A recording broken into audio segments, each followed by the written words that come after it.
ನಮಸ್ತೆ ಸ್ನೇಹಿತರೆ, ಇವತ್ತು ನಾನು ನಿಮಗೆ ಲಿಂಗಪ್ಪ ಬಂಡ್ರಿ ಅನ್ನೋ ನಮ್ಮ ವಿಜಯನಗರ ಜಿಲ್ಲೆಯ ರಂಗ ಕಲಾವಿದರು ಮೊನ್ನೆ ಒಂದು ಸಾಹಿತ್ಯ ಕಾರ್ಯಕ್ರಮದಲ್ಲಿ ನಾನು ಭಾಗವಹಿಸಿದಾಗ ಇವರ ಒಂದು ಮಾತಿನ ವೈಖರಿ, ಇವರ ಡೈಲಾಗ್ಗಳನ್ನ ಕೇಳಿ ನಾನಂತೂ ಆಶ್ಚರ್ಯಗೊಂಡೆ. ನೀವು ಒಮ್ಮೆ ಕೇಳಿ.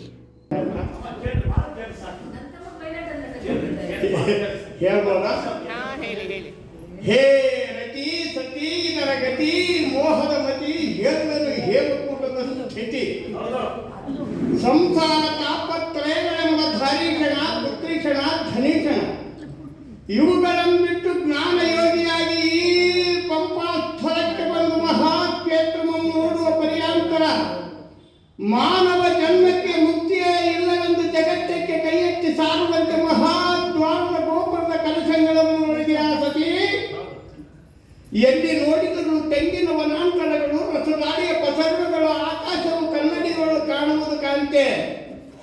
ಬಾಲ ಸೂರ್ಯನ ಬೆಳಕಿಗೆ ಹೊಳೆಯುವ ಮಾತಂಗ, ಮಾಲ್ಯವಂತ, ಹೇಮಕೂಟ, ಋಷಿಶೃಂಗ, ಕಿಷ್ಕಿಂದಾದಿ ಪಂಚ ಪರ್ವತಗಳ ಶಿಲೋಚ್ಛಾಯಗಳನ್ನು ನೋಡಿದ ಮಣಿ. ಎಲ್ಲಿ ನೋಡಿದರೂ ಅಂಜನಾಟಿ ತಂಗಾಳಿಯ ಮಂಟಪಗಳು, ಇಗೋ ಇದೇ ನೋಡು ವಿಜಯ ವಿಠಲ ದೇವತಾ ಭವನ, ಇಗೋ ನೋಡು ವೆಂಕಟೇಶ್ವರ ದೇವಾಲಯವನ್ನು ನೋಡಿ ಏಕಾಂತೆ. ಹಿಂದಕ್ಕೆ ಶ್ರೀರಾಮಚಂದ್ರನು ಸೀತಾದೇವಿಯನ್ನು ರಾವಣನಿಗೆ ಹೋಗಲಾಡಿ ಪಂಪಾಪತಿಯನ್ನು ಪೂಜೆ ಮಾಡಿ ಚಾತುರ್ಮಾಸಕ್ಕೆ ಕುಳಿತ ಪ್ರಸನ್ನ ವಿರೂಪಾಕ್ಷೇಶ್ವರ ಮುಂದೆಗೆ ಮಾಲ್ಯವಂತ ರಘುನಾಥನನ್ನು ನೋಡು. ಇಗೋ ಯುಗಾಂತರ ಶಿವನೊಡನೆ ತಪಸ್ಸಿಗೆ ಕುಳಿತಿರುವ ಮಹಾಪುಣ್ಯ ಪರ್ವತಗಳಂತೆ ಕಾಣುವ ಯತಿಗಳ ಸಮುದಾಯದಿಂದ ಒಬ್ಬ ಋಷಿಗಳ ಶೃಂಗಾರವನ್ನು ನೋಡಿದೆಯ ರಮಣಿ. ಹಿಂದಕ್ಕೆ ವಾಡಿಗೆ ನಿರ್ಬಂಧವಾದ ವೀರಭದ್ರಾಸನವಾದ ಮಾತಂಗ ಪರ್ವತ ಶಿಖರಗಳು ಹೊಳೆಯುವ ರಂಗಕರ ಹೇಮಮಣಿಗಳ ಅಲಂಕೃತ ರತ್ನದ ಕಾಂತಿಯನ್ನು ನಿರೀಕ್ಷಿಸು. ಈ ಪುಣ್ಯ ನಮ್ಮಗಳಲ್ಲಿ ಆ ಕೃಷ್ಣ ರುಕ್ಮಿಣಿಯರಿಗುಂಟೆ. ಇಗೋ ಈ ಸ್ಥಳದಲ್ಲಿ ರಂಗಕರ ಪುಣ್ಯಪ್ರದವಾದ ತೀರ್ಥದ ಮಹಿಮೆಯನ್ನು ಒಂದೊಂದು ನೋಡುತ್ತಾವ. ದುರ್ಗಿ ತೀರ್ಥ, ಭಾಗೀರಥಿ ತೀರ್ಥ, ನಾಗತೀರ್ಥ, ಚಕ್ರತೀರ್ಥ, ಶಿವಲಿಂಗ ತೀರ್ಥ, ನಾರದರ ತೀರ್ಥ, ಸೀತಾ ಸರೋವರ, ಲಕ್ಷ್ಮಣ ತೀರ್ಥ, ಭೀಮತೀರ್ಥ, ಜಮದಗ್ನಿ ತೀರ್ಥ.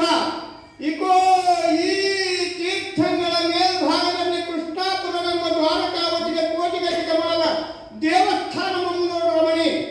ಉಗ್ರ ನರಸಿಂಹನನ್ನು ಕಂಡೆಯ, ದೊಡ್ಡ ಶಿವಲಿಂಗವನ್ನು ನೋಡು, ಹೇಮಕೂಟೇಶ್ವರನನ್ನು ನೋಡಿ ನಿರೀಕ್ಷಿಸು ಕೈವಿಗೆ.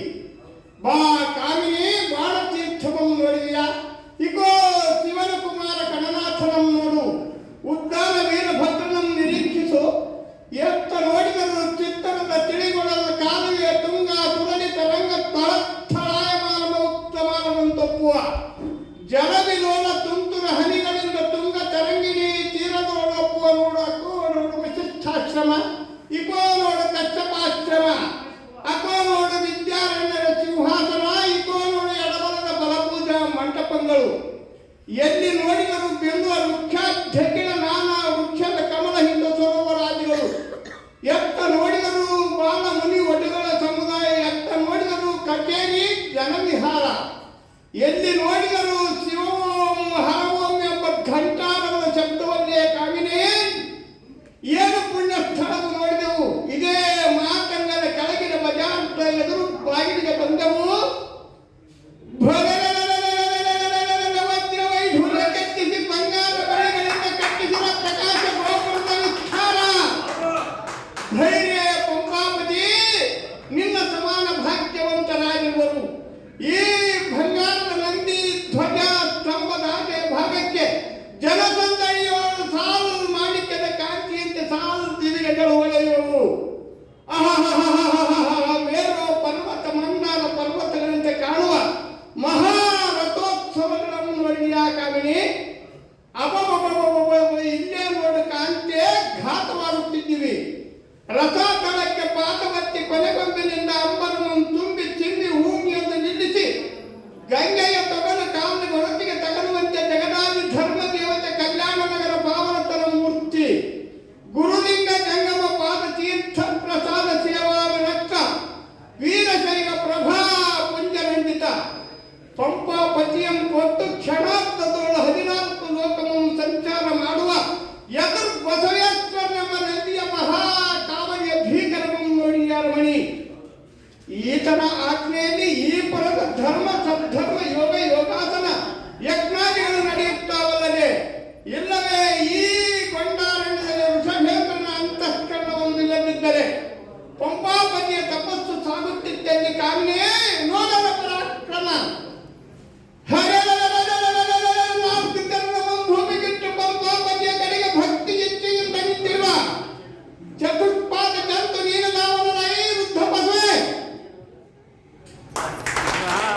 ಕೇಳಿದ್ರಲ್ಲ ಸ್ನೇಹಿತರೆ, ಎಷ್ಟು ಸ್ಪಷ್ಟವಾಗಿ ಸ್ವಲ್ಪನೂ ತಪ್ಪಿಲ್ಲದೆ ಒಂದೇ ಉಸಿರಲ್ಲಿ ಎಷ್ಟು ನೀಟಾಗಿ ಡೈಲಾಗ್ಗಳನ್ನ ಹೇಳಿದರು.